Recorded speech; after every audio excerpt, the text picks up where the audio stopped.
En todo el mundo se consumen diariamente millones y millones de medicamentos. La medicina moderna ha producido fármacos para casi todas las enfermedades conocidas. Desde un simple resfriado hasta el cáncer, se recetan multitud de medicinas, y los enfermos las toman sin dar mayor importancia a sus componentes o composición química. Pocos saben que alrededor del 60% de los medicamentos que se producen y consumen en el mundo contienen compuestos que provienen de las plantas, auténticos laboratorios de sustancias curativas para el bienestar del hombre y cuyo uso se remonta a los orígenes de la humanidad. La herbolaria es una medicina milenaria utilizada en todo el mundo, que ha perdurado hasta la actualidad, ya que muchas plantas se continúan empleando con fines curativos. Su uso, modo de preparación y dosificación se han transmitido de generación en generación, y en muchos casos su eficacia es innegable. Actualmente, las ciencias biológicas y los desarrollos biotecnológicos han dirigido muchos esfuerzos hacia las plantas medicinales, con la intención de conocer y entender más sobre los complejos procesos químicos de las plantas y los beneficios de las sustancias que producen.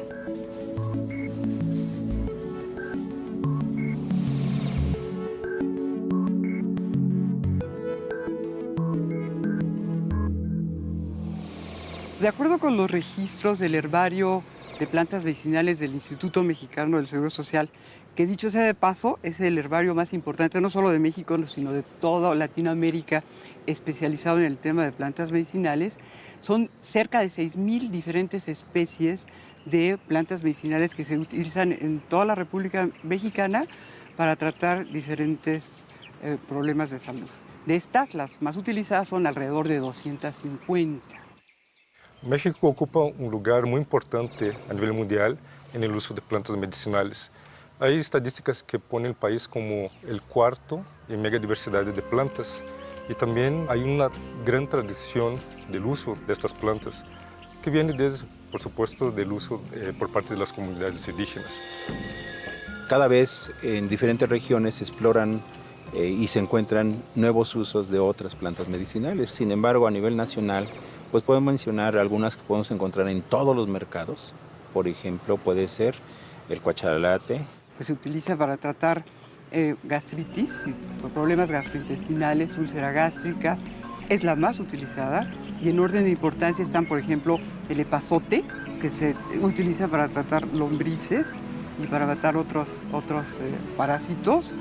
Está también la ruda, que se utiliza para tratar diarreas, problemas estomacales. La árnica mexicana, la valeriana, ¿sí?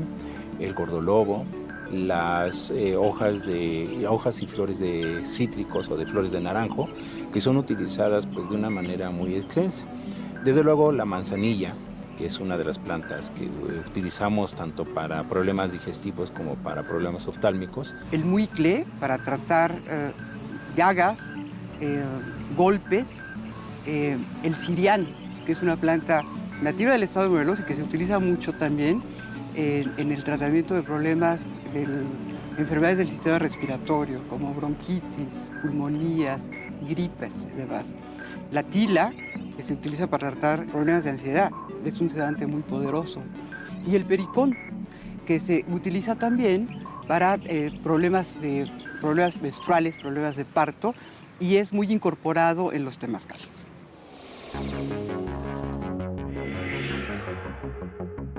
Se le conoce como metabolismo al conjunto de reacciones químicas producidas por los organismos.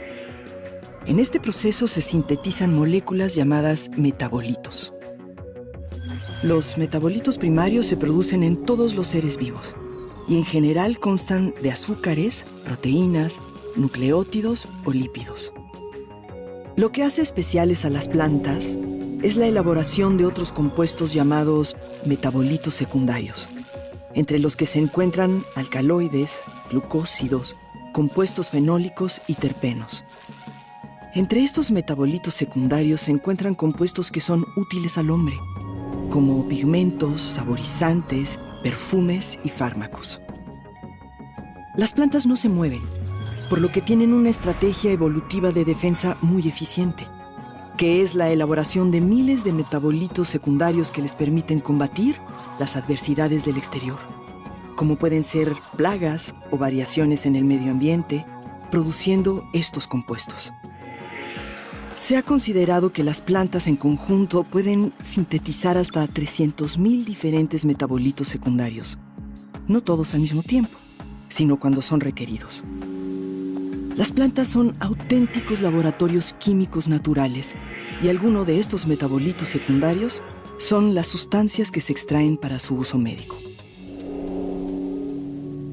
Y algunos son inclusive repelentes de los insectos para que no los puedan atacar. Inclusive hay un fenómeno en la naturaleza que se llama alelopatía. Sintetizan compuestos que no permiten el crecimiento de otras especies más que la propia especie. Esto en la agricultura se ha utilizado pues precisamente como agentes herbicidas. Una planta que tenemos en México, en un sitio específico, no va a tener la misma molécula en todos los sitios donde la encontremos. Va a variar dependiendo de dónde esté la especie y qué es el factor que le esté estimulando para producir esta molécula que nos interesa con la actividad medicinal. Nada más para dar un pequeño ejemplo, el aroma del café está compuesto por cerca de 200 a 300 moléculas. Entonces, el uso de una planta medicinal, cuando un paciente, cuando una persona hace uso de ella, no está tomando un compuesto 2, está tomando un complejo de miles de moléculas. Uno de los ejemplos que tenemos es Galfimia glauca, que es una planta que se estudia aquí en nuestro laboratorio y que bueno, se colecta tanto en Guanajuato, en Morelos, en diferentes lugares, y solamente se ha reportado que la planta por sí sola presenta estos compuestos que tienen actividad sedante, los que están en la zona de Guanajuato. Y esa es una de las razones por las que se relaciona un pensamiento mágico religioso muchas veces al uso de las plantas medicinales, ¿no? Por ejemplo, hay que colectar la planta a la luz de la luna. Lo que está ocurriendo en realidad es que bueno, el predador de esa planta aparece en la noche, ¿no? Y por eso la planta sintetiza en ese momento sus metabolitos secundarios y se liga a un pensamiento mágico religioso, pero hay una verdad científica atrás de todo esto.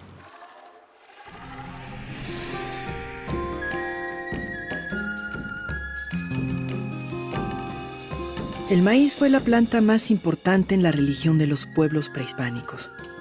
Alimento fundamental, es el dios creador del género humano. El maíz, domesticado por estos antiguos pueblos, fue el detonante de la civilización mesoamericana y de todas las culturas que la integraron. En el mundo prehispánico, prácticamente todas las plantas se consideraban sagradas, y sus pobladores adquirieron un enorme conocimiento sobre la herbolaria y sus capacidades.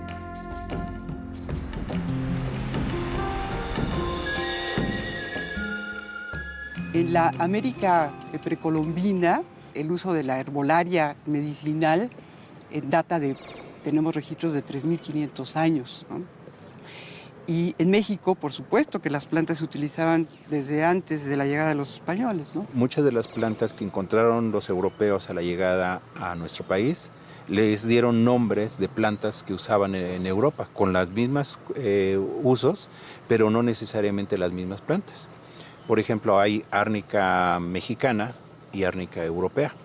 La árnica mexicana es de otra especie totalmente distinta a la árnica europea. La valeriana europea, valeriana mexicana, el gordolobo mexicano y el gordolobo europeo, que son plantas muy distintas. Algunas coinciden en el uso, otros consisten en la morfología. O sea, tenían parecidos macroscópicos muy similares y por lo tanto les daban el mismo nombre, los europeos, aunque ya tenían de por sí un nombre autóctono y pues se lo cambiaron. Existen muchos documentos y códices importantes que documentan esta situación. Tal vez el más famoso es el Códice de la Cruz Badiano.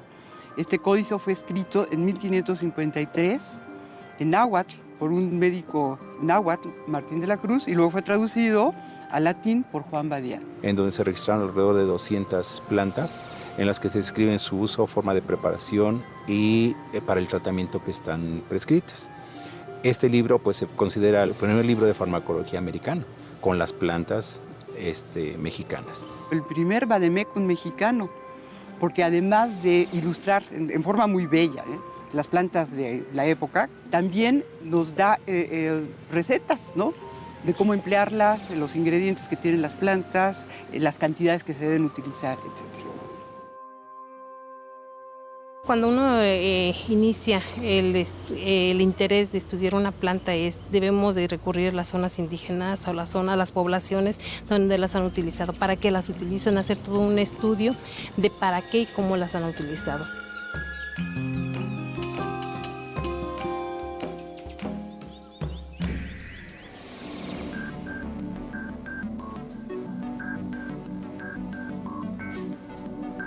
Hay plantas que podemos encontrar las moléculas, su mayor concentración en raíces o en corteza o en hoja o en flor o en fruto. Va a depender de la especie que principalmente se esté trabajando.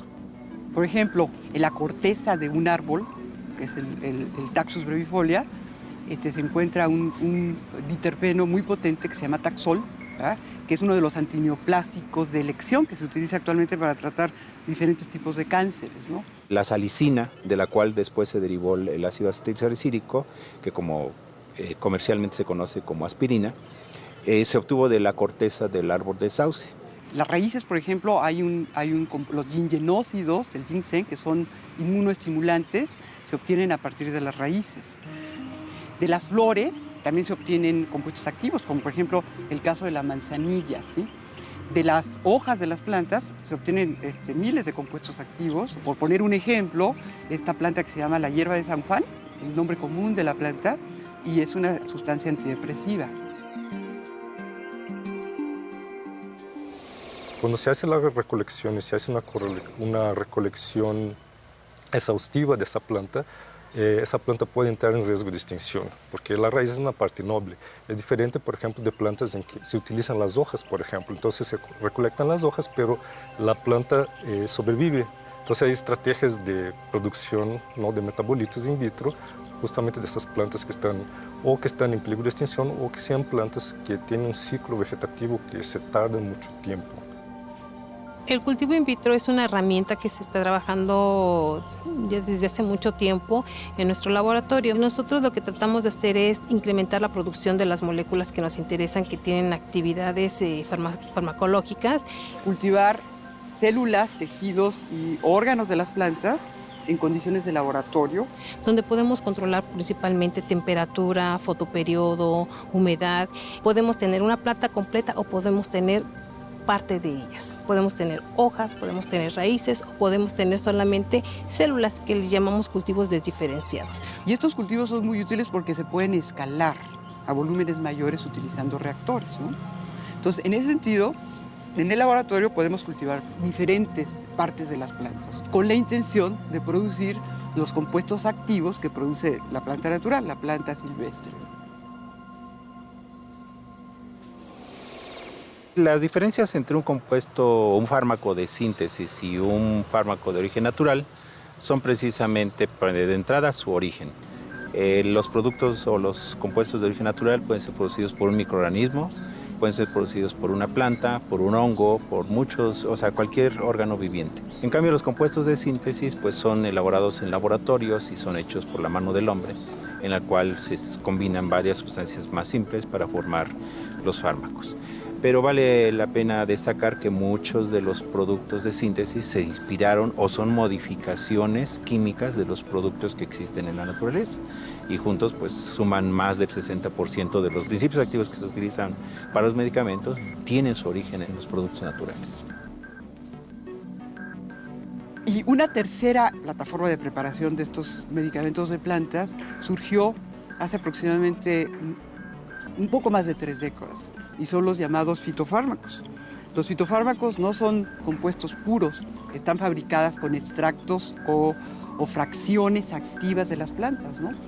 De esa manera el método de preparación no es tan costoso, ¿no? Entonces los fitofármacos son una buena opción de desarrollo de medicamentos provenientes de plantas, ¿sí? La industria de los fitofármacos actualmente es muy grande, ya en países como Alemania o como Francia, Italia y España también están incorporando fitofármacos.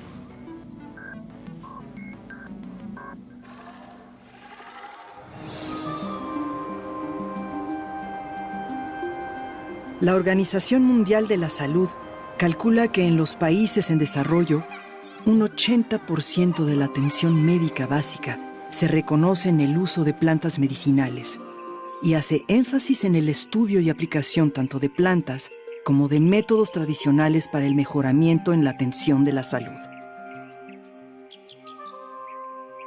La Organización Mundial de la Salud, en el Tratado de Almata en 1976, promovió la incorporación de la medicina tradicional a los sistemas de salud de los países miembros. México, al ser un país miembro, pues adopta ese tratado y promueve la existencia y el estudio de las plantas medicinales. Y fue un punto de partida para poder continuar con los estudios. Dio aportaciones muy importantes porque recopiló toda la información que se tenía dispersa en muchos documentos en nuestro país. Realmente en los pueblos indígenas la forma de colectar, de preparar las plantas medicinales y de aplicarlas a los enfermos es una tradición, ¿no? Y es un elemento cultural que se transmite en forma verbal de una generación a la siguiente, ¿no? Y que nos identifica como nación, ¿no? Desde el mercado de Sonora hasta muchísimas tiendas de productos herbolarios que producen jarabes, tés, ungüentos, jabones, etc. Hay muchos mercados o tiendas naturistas que están vendiendo las plantas, pero debería existir un control de calidad mucho más preciso y exigente para este tipo de productos. Y bueno, hay que decirlo, estas preparaciones herbolarias no tienen estandarización, no tienen control de calidad, muchas veces ni siquiera están preparados en forma estéril. En contraste, lo que ocurre en los países industrializados del primer mundo, ahí la industria farmacéutica se ha encargado en purificar los compuestos activos, ¿no?, de las plantas, ¿no?, que son productos de muy alto valor agregado en muchas ocasiones, incorporarlos a productos farmacéuticos en los que, por supuesto, es un compuesto único que sí está estandarizado, ¿no? Las metodologías de análisis son muy importantes. Es importante definir, ¿no?, el perfil químico de una determinada planta. Dentro de essas metodologias de análisis se destaca una que se llama metabolómica, que es intentar ver el mayor número de metabolitos presentes en una muestra, en un extracto vegetal, por ejemplo. En vez de ver a 5 o 6 moléculas, quiero ver centenas de moléculas presentes en una muestra. Y con eso se abre el panorama de análisis. Es un análisis mucho más fino y que permite caracterizar, por ejemplo, especies de plantas en función de los metabolitos presentes. México es un país privilegiado. Eu creio que não pode perder a oportunidade de fazer um bom uso e uso racional de suas plantas medicinais. É importante utilizar esse recurso de uma maneira racional. Países como França, como Alemanha, que não são mega diversos, são países líderes mundial no uso e na comercialização de plantas medicinais. Então, não é possível que o país, contando com esse recurso, desperdice essa oportunidade, ¿no?, de dar valor agregado às plantas medicinais y hacer un uso racional de ellas que impactaría de cierta manera a nivel social. El beneficio social se puede ver desde varios puntos de vista. Primero, propiamente la salud ya es un beneficio social. El que tengan acceso a otra forma de tratamiento. Estamos mucho en nuestra tradición, pero si podemos pasar a la parte de integrar más la tecnología, se podían beneficiar mucho más esas comunidades. Aplicar las buenas prácticas agrícolas conservando el medio ambiente, utilizando abono orgánico, en fin, todo porque es para la salud y esto podía dar beneficios importantes. Creo que tenemos ya un conocimiento muy amplio de su composición química, de su farmacología, pero falta la integración tecnológica, o sea, integrar la tecnología para elaborar productos que van a ser utilizados directamente por las personas. Dependiendo del interés del producto que se genere, hay farmacéuticas que les interesa obtenerlo. Sin embargo, el paso de investigación al mercado es un tiempo muy largo y en ese tiempo la investigación se queda reducida principalmente porque no hay el apoyo que nosotros necesitamos para poder llevar esa vinculación, esa transferencia. Su financiamiento en México es todavía muy bajo. Bueno, los apoyos con los que contamos son los apoyos habituales, ¿no? A los que podemos optar los científicos, que son proyectos CONACYT, proyectos internacionales, proyectos de redes, ¿sí? Para desarrollar este trabajo. Siempre quisiéramos que hubiera más, ¿no? No tenemos una fuente que digamos, estos productos ya los estoy generando, ya lo tengo y ahora lo puedo llevar a patentar y para sacar al mercado. Simplemente falta esa vinculación de financiamiento. Investigación se da mucho, hay mucha colaboración, convenios con universidades, con empresas farmacéuticas, inclusive a nivel nacional. Dentro de la universidad o las universidades tenemos intercambios, trabajos en colaboración con diferentes universidades del país, pero también con el extranjero. En México hay varios grupos que trabajan plantas medicinales y que ya están distribuidos en toda la República Mexicana. De hecho, ya hay una sociedad científica de plantas medicinales que es la Asociación Mexicana de Productos Naturales. En el mundo hay sociedades muy destacadas que trabajan el tema y de hecho tenemos proyectos internacionales con otros países como Brasil, Francia, Holanda, Estados Unidos. Yo sí considero que deberían de existir programas importantes que ayudaran a hacer una investigación más activa. Creo que desde mi punto de vista el paso hacia la tecnología y a la aplicación es lo que debe venir en las generaciones inmediatas para avanzar más hacia el uso, explotación y comercialización de las plantas medicinales de nuestro país. Y además, no solamente eso, sino que hubiera una intención política importante, ¿sí? Para apoyar un programa de plantas medicinales que es tan fundamental en el país, ¿no? Porque sería la forma racional de explotar un recurso propio, nativo, que beneficia pues, a una gran cantidad de mexicanos. El ancestral uso de las plantas medicinales se ha visto opacado por la producción de fármacos sintéticos, pero las plantas no se han dejado de emplear. Demostrada su eficacia, la ciencia médica reproduce en el laboratorio la composición química de las sustancias benéficas de diversas plantas y ha creado medicamentos basados en ellas.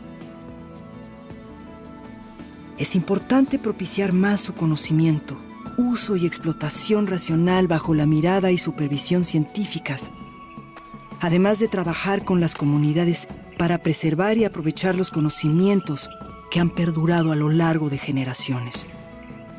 La herbolaria y la ciencia, unidas, formarán parte de la medicina del futuro.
Es la más utilizada Y en orden de importancia están, por ejemplo, el epazote, que se utiliza para tratar lombrices y para matar otros parásitos.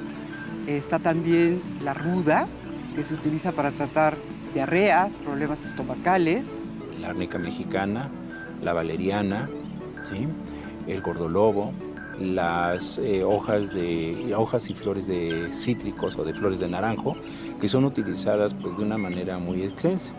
Desde luego la manzanilla, que es una de las plantas que utilizamos tanto para problemas digestivos como para problemas oftálmicos. El muicle, para tratar llagas, golpes.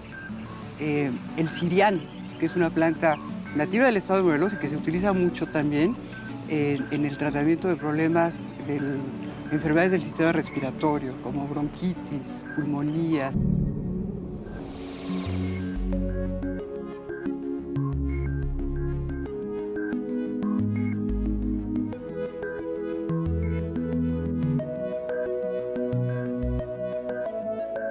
En todo el mundo se consumen diariamente millones y millones de medicamentos.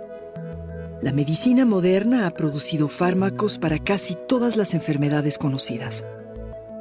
Desde un simple resfriado hasta el cáncer, se recetan multitud de medicinas, y los enfermos las toman sin dar mayor importancia a sus componentes o composición química. Pocos saben que alrededor del 60% de los medicamentos que se producen y consumen en el mundo contienen compuestos que provienen de las plantas, auténticos laboratorios de sustancias curativas para el bienestar del hombre y cuyo uso se remonta a los orígenes de la humanidad. La herbolaria es una medicina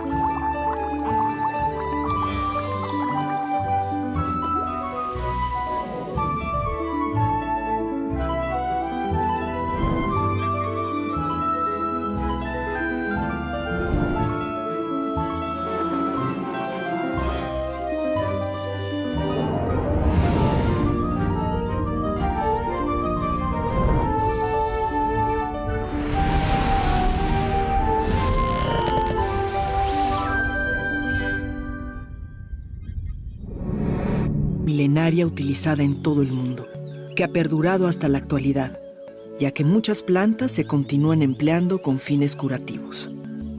Su uso, modo de preparación y dosificación se han transmitido de generación en generación, y en muchos casos su eficacia es innegable. Actualmente, las ciencias biológicas y los desarrollos biotecnológicos han dirigido muchos esfuerzos hacia las plantas medicinales, con la intención de conocer y entender más sobre los complejos procesos químicos de las plantas y los beneficios de las sustancias que producen.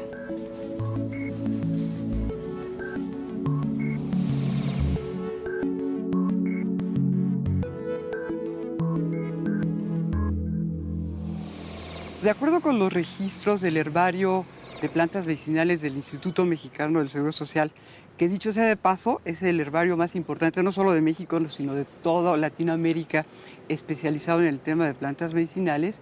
Son cerca de 6,000 diferentes especies de plantas medicinales que se utilizan en toda la República Mexicana para tratar diferentes problemas de salud. De estas, las más utilizadas son alrededor de 250. México ocupa un lugar muy importante a nivel mundial en el uso de plantas medicinales. Hay estadísticas que ponen el país como el cuarto en megadiversidad de plantas, y también hay una gran tradición del uso de estas plantas, que viene desde, por supuesto, del uso por parte de las comunidades indígenas. Cada vez en diferentes regiones se exploran y se encuentran nuevos usos de otras plantas medicinales. Sin embargo, a nivel nacional, pues podemos mencionar algunas que podemos encontrar en todos los mercados. Por ejemplo, puede ser el cuachalate, que se utiliza para tratar gastritis, problemas gastrointestinales, úlcera gástrica.